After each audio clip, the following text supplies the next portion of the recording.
Por la señal de la Santa Cruz de nuestros enemigos, líbranos, Señor Dios nuestro. En el nombre del Padre, y del Hijo, y del Espíritu Santo. Amén. Señor mío y Dios mío, creo firmemente que estás aquí, que me ves, que me oyes.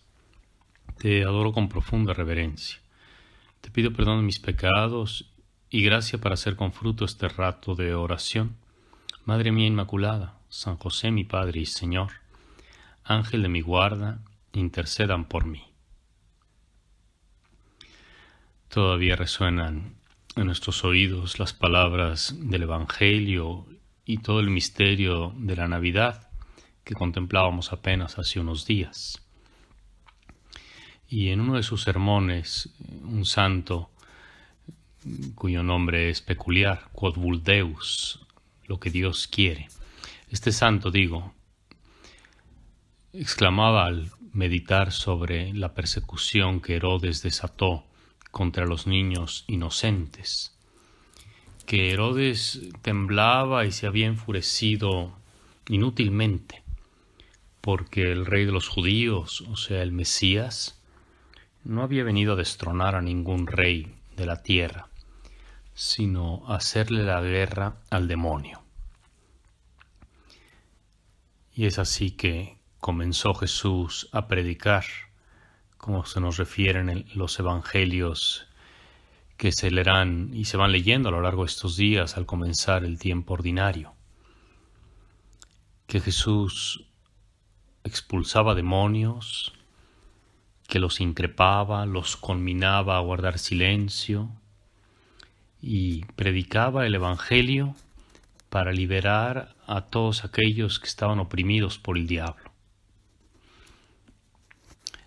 Hay sin lugar a dudas en el origen de las desgracias de la humanidad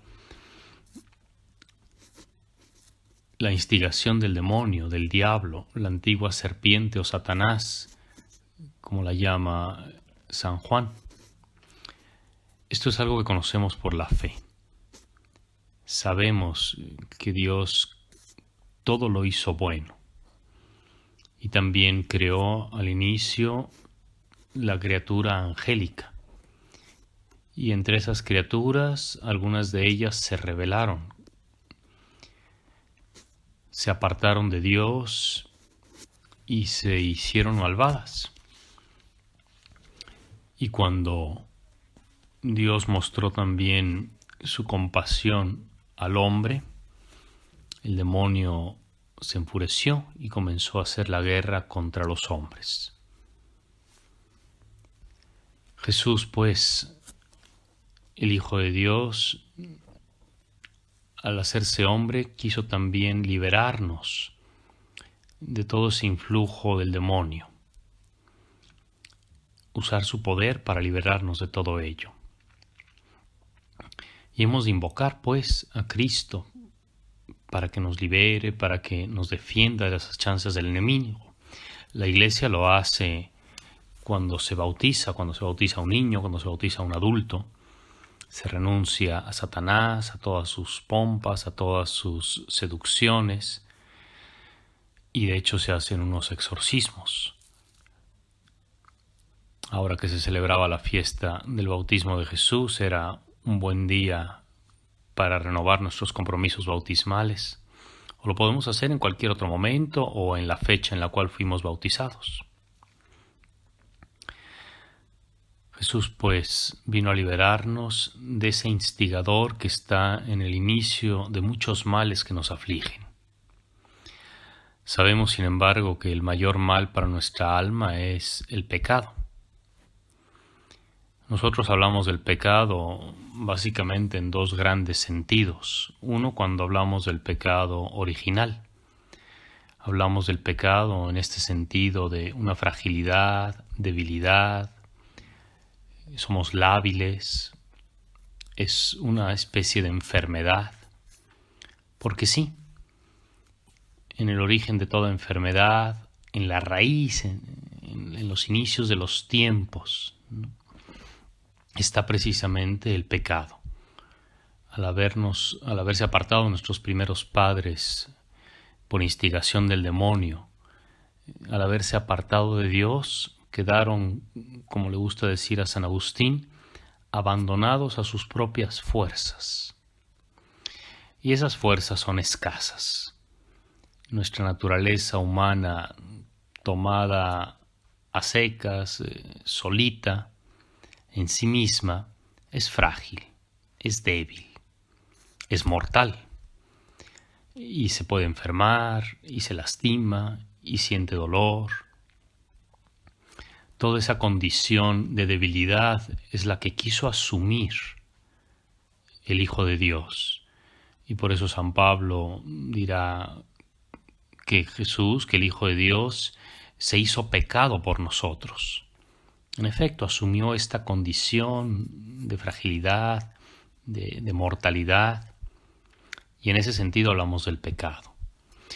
Y en cambio, en otro sentido, que es quizá el más común, el que en general la gente entiende, hablamos del pecado como de una acción malvada, una acción moralmente mala, actos deliberados, lo que llamamos pecado personal, las acciones que uno hace y que atentan contra la justicia, contra las virtudes, contra lo que es recto, contra los mandamientos, contra la voluntad de Dios.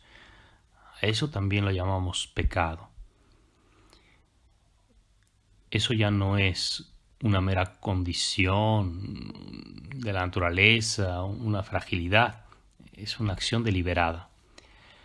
Pero a ninguno de nosotros se nos escapa que muchas de las acciones pecaminosas tienen su origen en la debilidad de nuestra naturaleza. La impaciencia, la ira, la gula, toda la concupiscencia, en buena parte están allí como actuando en nosotros. Como tenemos una naturaleza debilitada, le es muy difícil a nuestra alma, por decirlo así, tener fuerzas para no dejarse caer, para no dejarse arrastrar.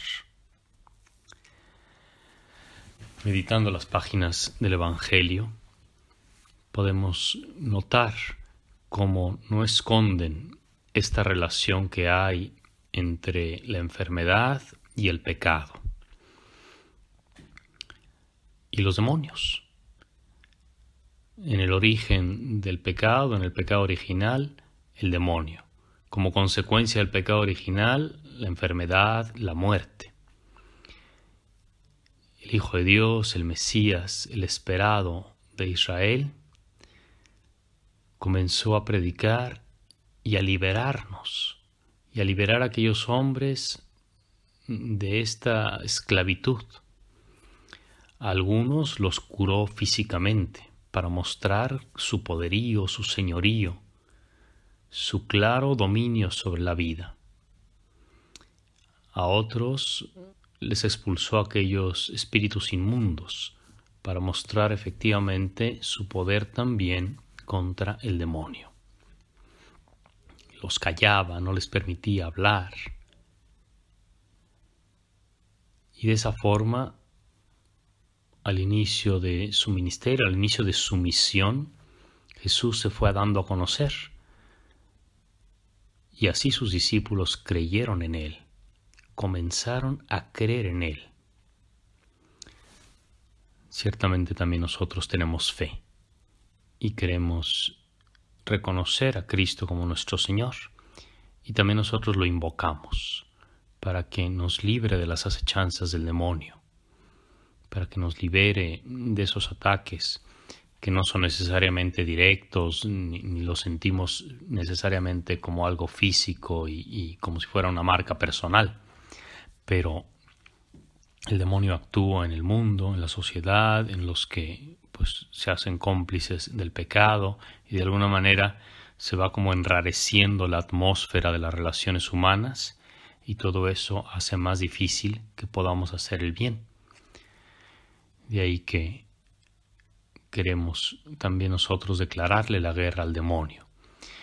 Y como de pasada, el Evangelio que se lee en este día en la misa nos da una cierta como pista, una forma de declararle o de hacerle esta guerra. Dice el Evangelio que cuando se acercaban aquellos demonios que lo conocían, no les permitía hablar.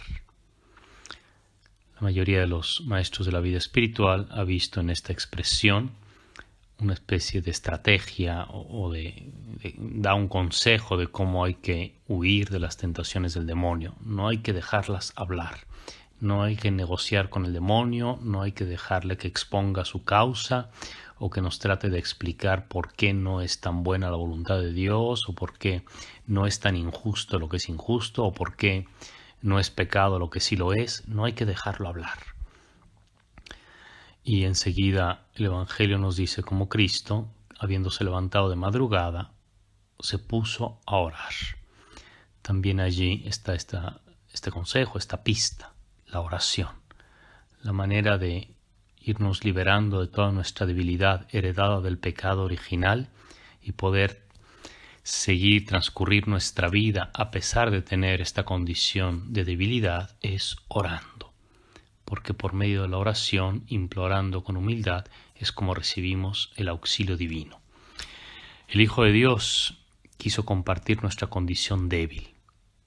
Se hizo pecado, dice el apóstol, y así nos enseñó que aún y con todo, teniendo esta condición de debilidad, este cuerpo frágil, esta mortalidad y esta enfermedad, que no son en sí mismas pecado personal, sino una condición heredada, que con todo y ello, si oramos y nos adherimos fuertemente a Dios, podemos hasta el final de nuestros días resistir las tentaciones y evitar, en efecto, el pecado personal y deliberado. Te doy gracias, Dios mío, por los buenos propósitos, afectos e inspiraciones que me has comunicado en este rato de oración. Te pido ayuda para ponerlos por obra, Madre mía Inmaculada, San José mi Padre y Señor, Ángel de mi guarda, intercedan por mí.